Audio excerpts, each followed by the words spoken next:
Okay, ಮುಂದಿನ ಸುದ್ದಿ ಕಾರವಾರದ ಸುದ್ದಿ. ಪ್ರವಾಹದ ನದಿಯಲ್ಲಿ ಜನರ ಸಾವಿನ ಸವಾರಿ. ದುಡ್ಡು ರಿಲೀಸ್ ಆಗಿ 8 ವರ್ಷ ಆದರೂ ಇಲ್ಲಿ ಕೇಳೋರಿಲ್ಲ. ಅರ್ಧಂಬರ್ಧ ಕಾಮಗಾರಿ, ಗುತ್ತಿಗೆದಾರ ಗಾಯಬಾಗಿದ್ದಾನೆ. ನೋಡಿ, ಇದು ವೆರಿ ಡೇಂಜರಸ್. ಕೆಲವು ಕಡೆ ದುಡ್ಡು ಬಂದಿರೋದಿಲ್ಲ, ಐ ಕ್ಯಾನ್ ಅಗ್ರಿ, ಏನಾದರೂ ಮಾಡಬೇಕು, ಮುಂದೆ ಏನಾದರೂ ಮಾಡಬೇಕು, ಅದಕ್ಕಾಗಿ ನಾವು ರಿಕ್ವೆಸ್ಟ್ ಮಾಡ್ತಾ ಇರ್ತೀವಿ. ಬಟ್ ಈ ಸುದ್ದಿ ಆ ಥರ ಅಲ್ಲ. ಅರ್ಧಂಬರ್ಧ ಕಾಮಗಾರಿಯಾಗಿದೆ, ಇಲ್ಲೂ ಕೂಡ ಸಾವಿನ ಸವಾರಿ, ಇಲ್ಲೂ ಕೂಡ ಜನಸಾಮಾನ್ಯ ಸಾಯೋದು. ದುಡ್ಡು ರಿಲೀಸ್ ಆಗಿದೆ, 8 ವರ್ಷಗಳಿಂದ ಏನು ಮಾಡ್ತಾ ಇದ್ದೀರಿ? ಬನ್ನಿ ಇದರ ಬಗ್ಗೆ ಒಂದು ಸ್ಟೋರಿ, ಆಮೇಲೆ ಸಂಬಂಧಪಟ್ಟವರನ್ನು ಕೇಳೋಣ. ಮುಂದಿದೆ ಮಾರಿ ಹಬ್ಬ.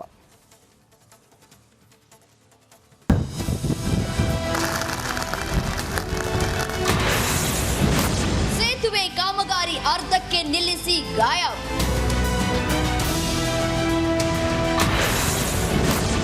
ಜೀವ ಭಯದಲ್ಲಿ ಕಾಳಿ ನದಿ ದಾಟುವ ಜನ.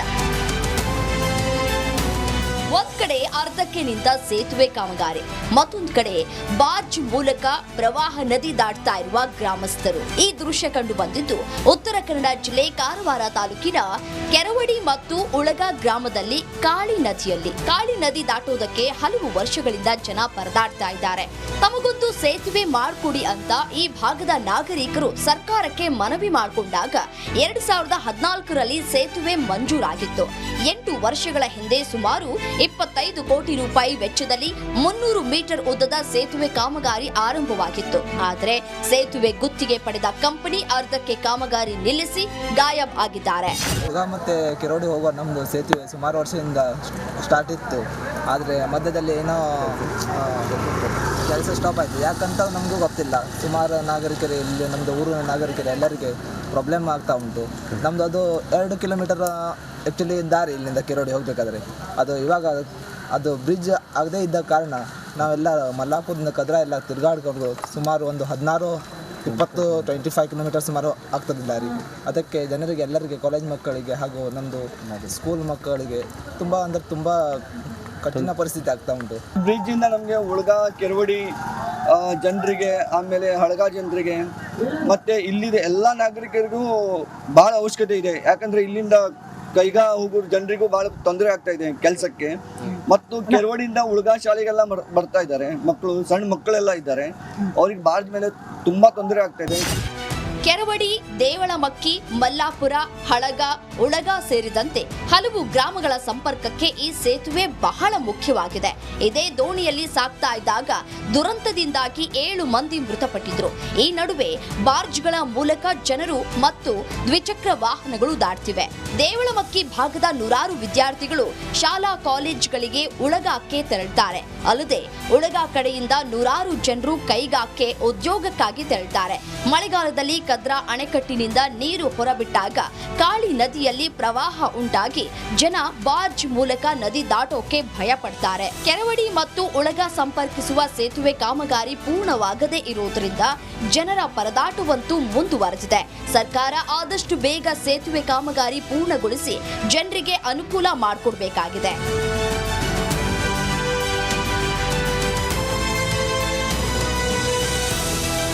ಈ ಭಾಗದ ನಾಗರಿಕರ ಒಂದು ಸಂಕಷ್ಟವನ್ನು ಅರಿತು ಸಂಬಂಧಪಟ್ಟ ಸರ್ಕಾರ ಸೇತುವೆ ಕಾಮಗಾರಿಯನ್ನು ಪೂರ್ಣಗೊಳಿಸುವ ಕೆಲಸ ಮಾಡಬೇಕಾಗಿದೆ. ಕ್ಯಾಮರಾ ಪರ್ಸನ್ ಕಿಶನ್ ಗುರು ಜೊತೆ ನಾನು ಶೇಷಗಿರಿ ಮುಂಡಳ್ಳಿ, ರಿಪಬ್ಲಿಕ್ ಕನ್ನಡ, ಕಾರವಾರ.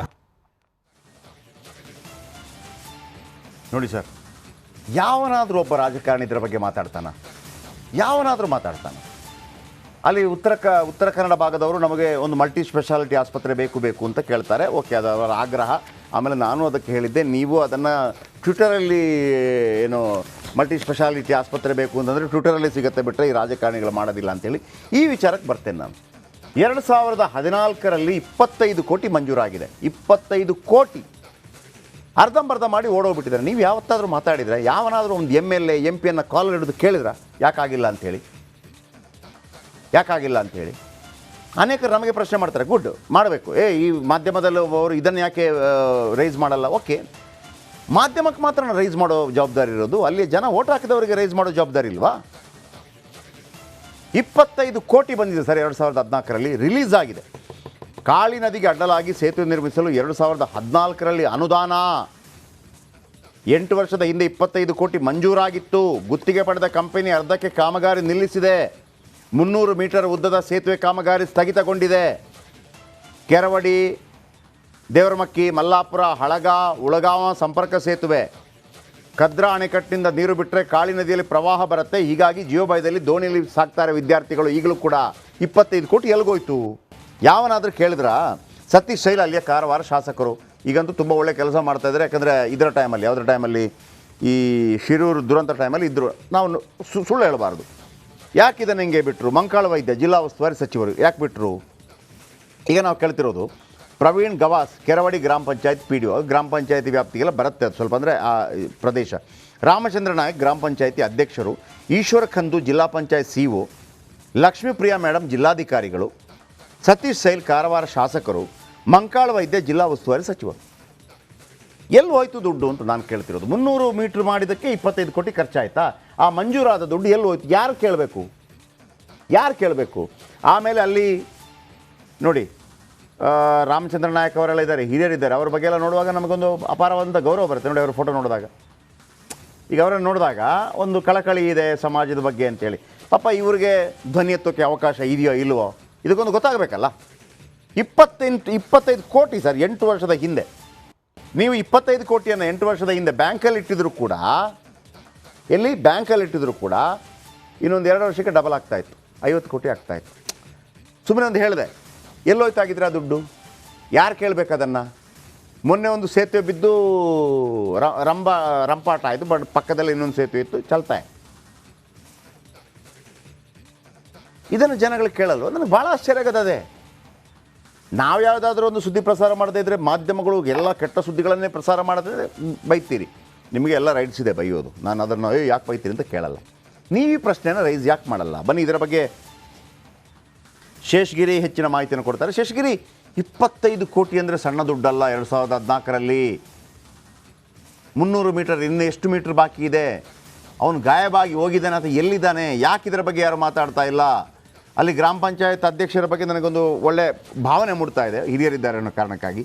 ಯಾಕಿದು ಹಿಂಗೆ ನಿಂತಿದೆ ಶೇಷಗಿರಿ?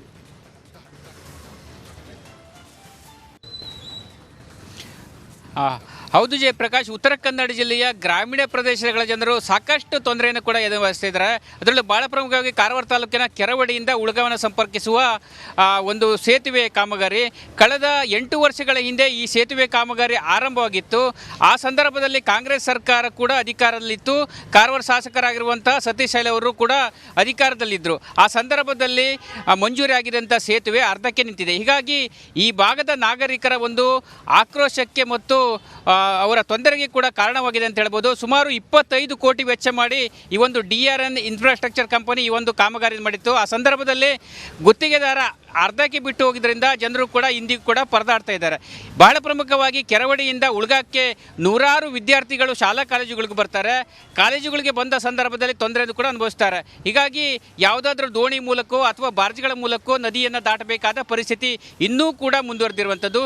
ಕಳೆದ ಕೆಲ ವರ್ಷಗಳ ಹಿಂದೆ ಇಲ್ಲಿ ಕೂಡ ಒಂದು ದೋಣಿ ದುರಂತ ಆಗಿ ಹಲವರು ತಮ್ಮ ಪ್ರಾಣವನ್ನು ಕಳೆದುಕೊಂಡಿದ್ದರು. ಇಲ್ಲಿ ಬಹಳ ಗಮನಿಸಬೇಕಾಗಿದೆ ಅಂತ ಹೇಳಿದ್ರೆ, ಕಾಳಿ ನದಿಯಲ್ಲಿರುವಂಥ ಕದ್ರಾ ಅಣೆಕಟ್ಟಿನ ನೀರು ಬಿಟ್ಟಾಗ ನದಿಯಲ್ಲಿ ಪ್ರವಾಹ ಬರುತ್ತೆ ಮತ್ತು ಜನರು ಕೂಡ ತೊಂದರೆ ಅನುಭವಿಸ್ತಾರೆ. ಶಾಲಾ ಕಾಲೇಜುಗಳಿಗೆ ಹೋಗುವಂಥ ವಿದ್ಯಾರ್ಥಿಗಳು ಕೂಡ ತೊಂದರೆ ಅನುಭವಿಸ್ತಾರೆ.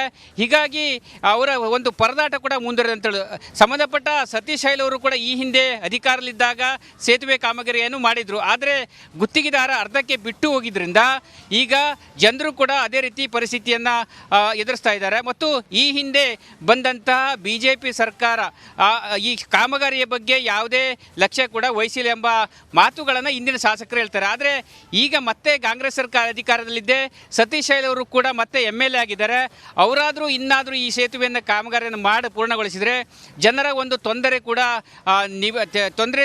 ತೊಂದರೆ ತಪ್ಪಲಿದೆ ಮತ್ತು ವಿದ್ಯಾರ್ಥಿಗಳಿಗೆ ಅನುಕೂಲ ಆಗ್ತದೆ ಎಂಬ ಮಾತುಗಳನ್ನು ಎಲ್ಲರೂ ಕೂಡ ಹೇಳ್ತಾ ಇರುವಂಥದ್ದು. ಜಯಪ್ರಕಾಶ್ ಶೆಟ್ಟಿ, ಏನು ಮಾಡ್ಬೋದು ಇದಕ್ಕೆ?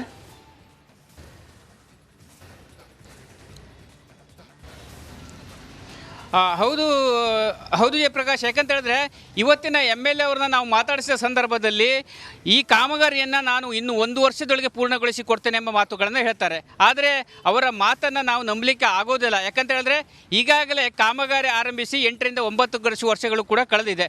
ಇದರ ಫಾಲೋಅಪ್ ಕೂಡ ಸಂಬಂಧಪಟ್ಟ MLAಗಳು ಮಾಡಬೇಕು ಮತ್ತು ಸರ್ಕಾರ ಕೂಡ ಮಾಡಬೇಕು. ಯಾಕಂತ ಹೇಳಿದ್ರೆ ಇದೇ ಸಂದರ್ಭದಲ್ಲಿ ಅಂಕೋಲ ತಾಲೂಕಿನ ಮಂಜುಗಣಿಯಿಂದ ಗಂಗಾವಳಿಯನ್ನು ಸಂಪರ್ಕಿಸುವ ಒಂದು ಸೇತುವೆ ಕಾಮಗಾರಿ ಕೂಡ ನಡೆದಿತ್ತು. ಆ ಸೇತುವೆ ಸಾಧಾರಣ ಒಂದು 90% ಈಗಾಗಲೇ ಮುಗಿದು ಹೋಗಿದೆ. ಜನಸಂಚಾರ ಕೂಡ ಆರಂಭವಾಗಿದೆ. ಅದೇ ಸಂದರ್ಭದಲ್ಲಿ ಮಾಡಿದಂಥ ಈ ಕೆರವಡಿ ಹುಳಗ ಸೇತುವೆ ಅಪೂರ್ಣವಾಗಿದೆ. ಮತ್ತು ನೋಡ್ತಾ ಇರಬಹುದು ದೃಶ್ಯದಲ್ಲಿ ಈ ಸೇತುವೆ ಅರ್ಧಕ್ಕೆ ಸೇತುವೆಯನ್ನು ಕಾಮಗಾರಿಯನ್ನು ಮಾಡಿ ಅರ್ಧಕ್ಕೆ ಬಿಟ್ಟು ಹೋಗಿದ್ದಾರೆ. ನಿಜಕ್ಕೂ ಕೂಡ ಸರ್ಕಾರದ ಹಣ ಇಲ್ಲಿ ಫೋಲಾಗಿದೆ. ಸಂಬಂಧಪಟ್ಟ ಅಧಿಕಾರಿಗಳು ಇದರ ಬಗ್ಗೆ ಎಚ್ಚರ ವಹಿಸಬೇಕು ಮತ್ತು ಶಾಸಕರು ಕೂಡ ಇದರ ಬಗ್ಗೆ ಎಚ್ಚರಿಕೆ ವಹಿಸಬೇಕು ಮತ್ತು ಗುತ್ತಿಗೆದಾರರನ್ನು ಅವರ ಮೇಲೆ ಕ್ರಮ ಕೈಗೊಂಡು ಕಾಮಗಾರಿಯನ್ನು ಬೇರೆ ಗುತ್ತಿಗೆದಾರರಿಗೆ ವಹಿಸಿ ಆ ಕಾಮಗಾರಿಯನ್ನು ಪೂರ್ಣಗೊಳಿಸುವ ಕೆಲಸ ಮಾಡಬೇಕಾಗಿದೆ. ಜಯಪ್ರಕಾಶ್ ಶೆಟ್ಟಿ.